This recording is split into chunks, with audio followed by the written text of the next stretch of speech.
श्री स्वामी समर्थ. उद्या आली आहे कोजागिरी पौर्णिमा. कोजागिरी पौर्णिमेला लक्ष्मीपूजन केल्याने आपल्या घरात धन धान्य संपत्ती ऐश्वर्य राहत असतं. मग या दिवशी आपण जर काही पूजन केलं, काही सेवा केली तर याचं फळ आपल्याला माता लक्ष्मी देत असते.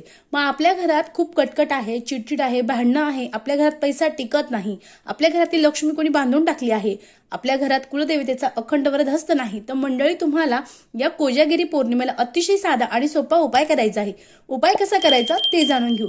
बघा मंडळी, आपल्याला एक स्टीलची, पितळाची, तांब्याची एक वाटी घ्यायची आहे. त्यामध्ये आपल्याला जे तांदूळ आहे ती भरून घ्यायची आहे आणि त्यानंतर ते आपल्या मुख्य दरवाजावर आपल्याला उजव्या साईडला ते तांदूळ भरून ठेवून द्यायचे आहे. उद्या सकाळी तुम्हाला हे उपाय करायचा आहे. त्यानंतर उद्या रात्री 12 वाजता तुम्हाला ते तांदूळ घ्यायचे आहे. त्यानंतर त्या तांदूळावर आपल्याला 2 कापूर वडी घ्यायची आहे, भीमसेनी कापूर. त्यानंतर ते प्रज्वलित करायचं आहे.